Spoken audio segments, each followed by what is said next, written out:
means Bombay more than a Mawa cake. And if you're a fan of Bombay, you have sure gone in right into it. Now don't forget to subscribe and hit on the bell icon as I create for the very first time my version of that old school, beautiful Bombay Mawa cake. Now I like to take old school principles but twist it with a new world charm. So into a bowl I mix all the dry ingredients. In goes 280 to 300 grams of refined flour, sifted twice, along with 100 grams of semolina or rava, about 50 grams of coconut powder. To that goes a teaspoon of sea salt, about 1 heaped teaspoon or 5 grams of this gorgeous leavening agent, that's baking powder, and about a teaspoon of some roasted, beautiful seeds, that's the cardamom pods. Just put that in and powder it all, and that gives that lovely earthy aroma bang into a Mawa cake. You need to mix this and just allow it to sit on the side. Now you know I'm all for shortcut versions, so into my stand blender goes in about 1 kg of Mawa or Khoya, unsweetened preferably. Just put that in and we're going to blitz everything up. So the wet ingredients going into the stand mixer. 1 kg of Mawa gets 500 grams of superfine sugar or castor sugar, and we're just going to let this blitz up and cream.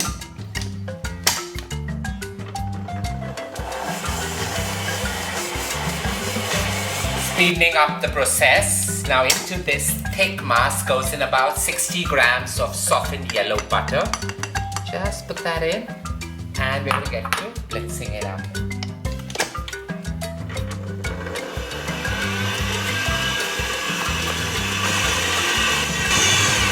Light and frothy. Now is the time to either take 10 eggs or, like I like to weigh them because I have an age-old recipe, so 450 grams of eggs, and I'm going to put them in one at a time and blitz away.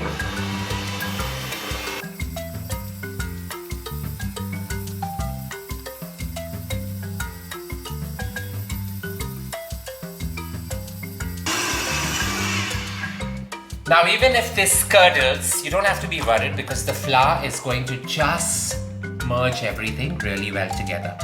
All we're going to do now is fold in the flour mixture in 2 or 3 intervals just so that it emulsifies really well together. So I like to work small batches just to ensure this is the most fluffiest of Mawa cakes. So fold and lift, or rather lift and fold.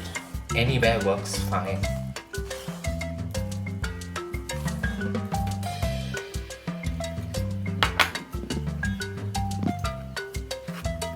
And the last part of the flour mixture going in.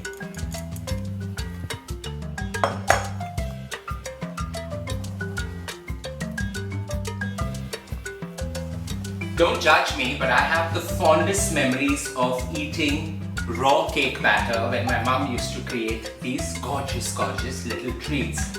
So with this done, it's now time to fill them in a cupcake mold, either 2/3 full and allow it to bake, or just put it into an entire mold and bake it like a cake. Now the cupcakes bake at 180 degrees centigrade for just about 25 to 30 minutes, and the entire cake mold that bakes for nearly 1 hour at 180 degrees as well.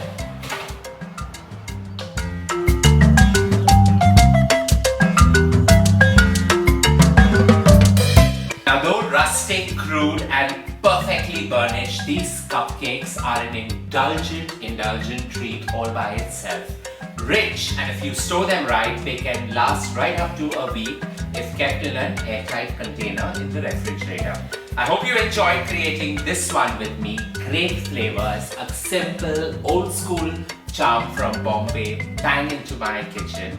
Don't forget to share loads of love by hitting on the like button. Stay safe, stay blessed, and don't forget to leave a note below.